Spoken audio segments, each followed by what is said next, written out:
இது மகிமை நேரம். இயேசு கிறிஸ்துவின் நாமத்தினாலே மகிமை நேர நிகழ்ச்சியின் மூலமாக மறுபடியும் உங்களை யாவரும் சந்திப்பதில் நான் மகிழ்ச்சி அடைகிறேன். கர்த்தராகிய இயேசு கிறிஸ்து தாமே ஊழியத்தின் பாதையிலே உலவாய் நடத்தி வருகிறதற்காக அவருக்கு நன்றிகளை மேன்மையை செலுத்துகிறேன். அவருக்கே எல்லா மேன்மையும் மகிமையும் உண்டாவதாக.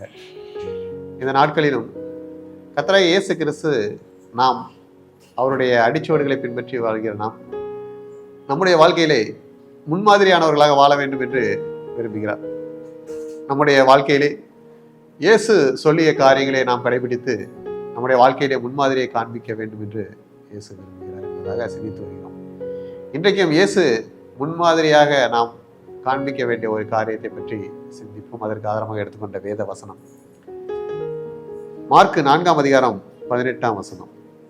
உன் சந்ததி இவ்வளவாய் இருக்கும் என்று சொல்லப்பட்டபடியே தான் அநேக ஜாதிகளுக்கு தகப்பனாவதை நம்புவதற்கு ஏதுவில்லாதிருந்தும் அதை நம்பிக்கையோட விசுவாசித்தான் என்று வாசிக்கிறோம். விசுவாசத்தில் முன்மாதிரியை காண்பிக்க வேண்டும் என்று இயேசு விரும்புவதாக இன்றைக்கு சிந்திக்கிறோம். கிறிஸ்தவத்தினுடைய அடிப்படை விசுவாசம்தான். விசுவாசத்திலே நாம் முன்மாதிரியை காண்பிக்க வேண்டும். இதுதான் மிகப்பெரிய ஒரு பாக்கியம். விசுவாசத்திலே முன்மாதிரியை காண்பித்தாலே நாம் கிறிஸ்தவர்கள் என்பதை மற்றவர்கள் அறிந்து கொள்வார்கள். நாம் விசுவாசத்திலே முன்மாதிரியை காண்பிக்க வேண்டும் என்றால் நாம் இயேசுவோடு நிலைத்திருந்து இயேசுவை எப்பொழுதும் பற்றி கொண்டு இயேசுவையே நம்பி இருக்கும் போது மட்டும்தான் நாம் முன்மாதிரியை காண்பிக்க முடியும். இந்த வசனத்திலே நாம் பார்க்கும்போது இயேசு கிறிஸ்து தேவனாமே ஆபிரகாமுக்கு வாக்கு தத்தத்தை கொடுக்கிறார். உன் சந்ததி உளவாய் இருக்கும் என்று சொல்கிறார். உன் சந்ததி கடற்கரை மணலத்தனையாக இருக்கும், உன் சந்ததி வானத்து நட்சத்திரங்கள் அளவுக்கு இருக்கும் என்று சொல்கிறார். ஆனால் அதை நம்புவதற்கான எந்த சாத்தியக்கூறுமே இல்லை. அதை நம்புவதற்கு எந்த ஒரு காரியமும் அவருடைய வாழ்க்கையிலே இல்லை. அவருக்கு வயதாகிவிட்டது.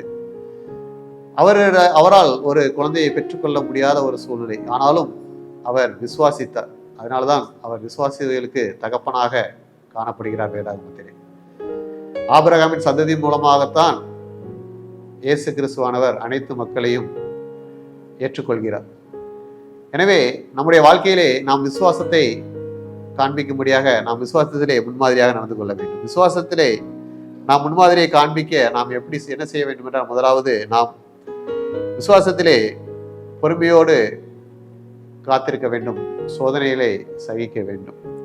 எபிரேயர் 11:1 இப்படியாக கூறுகிறது, விசுவாசமானது நம்பப்படுகிறவர்களின் உறுதியும் காணப்படாதவர்கள் நிச்சயமாய் இருக்கிறது என்று வாசிக்கிறோம்.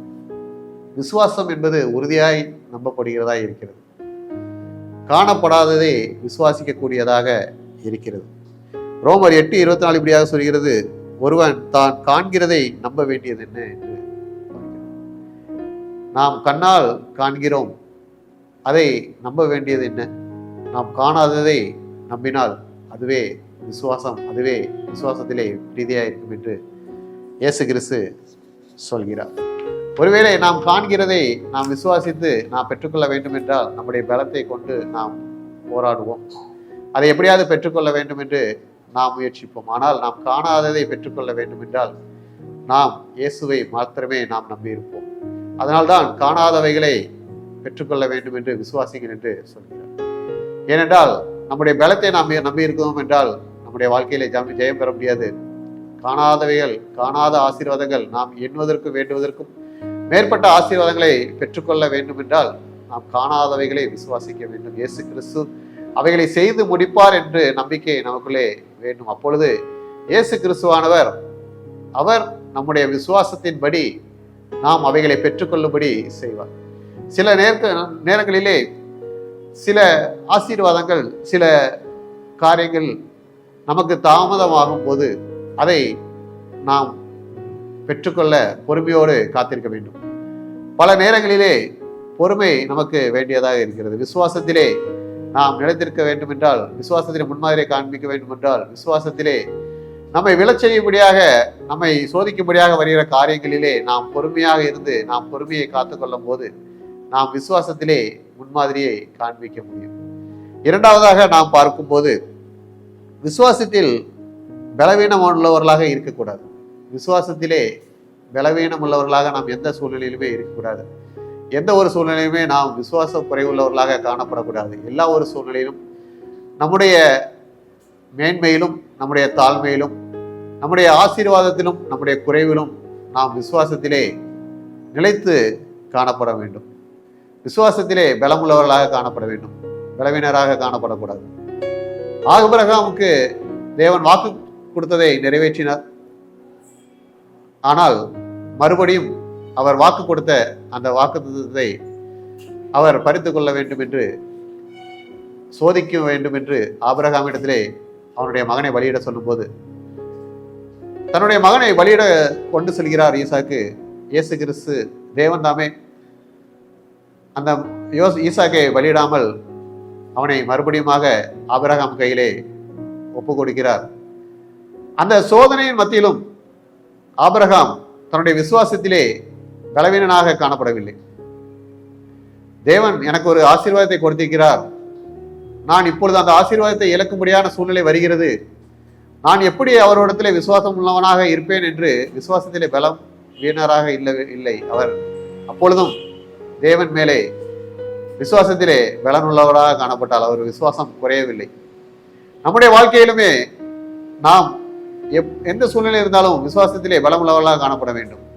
இயேசு நம்மை ஆசீர்வதிக்கும் போதும், நாம் பாடுகள் மத்தியிலே குறைவுகள் மத்தியிலே காணப்படும் போதும் நாம் விசுவாசத்திலே பலமுள்ளவர்களாக காணப்பட வேண்டும் என்று விரும்புகிறார். அப்பொழுதுதான் நாம் விசுவாசத்திலே முன்மாதிரியை காண்பிக்க முடியும். மூன்றாவதாக நாம் பார்க்கும்போது நாம் விசுவாசத்திலே நிலைத்திருக்க வேண்டும் என்று பார்க்கிறோம். கர்த்தர் நம்முடைய வாழ்க்கையிலே செய்கிற எல்லா காரியங்களிலும் கர்த்தர் அவருடைய சித்தத்தின்படி செய்கிறார் என்று நம்பிக்கையோடு நாம் காணப்பட்டு அவரை விசுவாசித்து அவருக்காக காத்திருக்க வேண்டும்.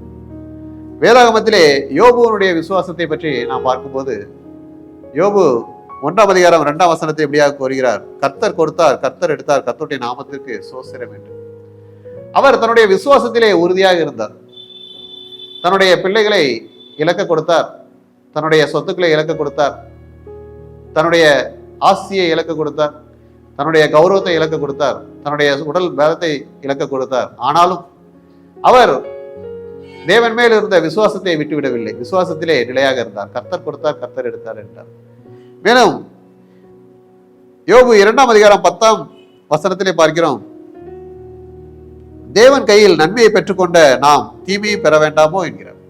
இப்படிப்பட்ட ஒரு சிந்தை எப்பொழுது வரும் என்றால் விசுவாசத்திலே நிலைத்திருக்கும் போதுதான் வரும். நன்மையை பெற்றுக்கொள்ளும் போது விசுவாசத்திலே தலைத்தவர்களாக காணப்படுவோம். நம்முடைய வாழ்க்கையிலே குறைவுகள் தீமைகள் வரும்போது நாம் விசுவாசத்திலே குன்றி விடுவோம். நாம் விசுவாசத்திலே நிலைத்திருக்கிறோம் என்பதை நாம் எப்படி காண்பிக்க முடியும் என்றால், எந்த ஒரு சூழ்நிலையிலுமே ஒருவேளை பாடுகள் வந்தாலுமே தீமை வந்தாலுமே கர்த்தர் அதை பார்த்துக் கொள்வார், கர்த்தர் இதை அனுமதித்திருக்கிறார், அவர் அதை நமக்கு மாற்றி தருவார் என்று விசுவாசத்திலே உறுதியாய் நிலைத்திருக்க வேண்டும். அப்படி நிலைத்திருந்ததால் தான் யோபு அவருடைய விசுவாசத்தின்படி இழந்து போன எல்லாவற்றையும் இரட்டிப்பாக பெற்றுக்கொண்டார். நம்முடைய வாழ்க்கையிலே, கிறிஸ்தவ வாழ்க்கையிலே விசுவாசம் என்பது மிக முக்கியமான காரியம். விசுவாசத்திலே நாம் பொறுமையோடு காத்திருப்போம், விசுவாசத்திலே பலமுள்ளவர்களாக காத்திருப்போம், விசுவாசத்திலே நாம் தைரியம் உள்ளவர்களாக விசுவாசத்தை உறுதியாக பற்றி கொண்டு வாழ்வோம். நாம் விசுவாசத்திலே முன்மாதிரியாக வாழ்ந்து கிறிஸ்துவுக்குள் நம்முடைய முன்மாதிரியை மற்றவர்களுக்கு காண்பிக்க முடியும். மற்றவர்கள் நம்மை போல விசுவாசத்திலே வாழும்படியாக நாம் அவர்களுக்கு முன்மாதிரியை காண்பித்து வாழ முடியும். கர்த்தர் தாமே நாம் விசுவாசத்திலே முன்மாதிரியை காத்து வாழும்படியாக கிருபை செய்வாராக. ஆமென். ஜெபம். இயேசுவே, இந்த நாளிலும் விசுவாசத்திலே முன்மாதிரியை காண்பித்து வாழ வேண்டும் என்று தியானித்தோம். எங்களுடைய வாழ்க்கையிலே எல்லா சூழ்நிலையும் நாங்கள் விசுவாசத்தை காத்துக்கொண்டு நாங்கள் மற்றவர்களுக்கு முன்மாதிரியாக வாழ்ந்து உண்மை பிரதிபலித்து மற்றவர்கள் அதை ஏற்றுக்கொள்ள கிருபை செய்வோம். இயேசு கிறிஸ்துவின் மூலம் ஜெபிக்கிறோம் நல்ல பிதாவே. ஆமென்.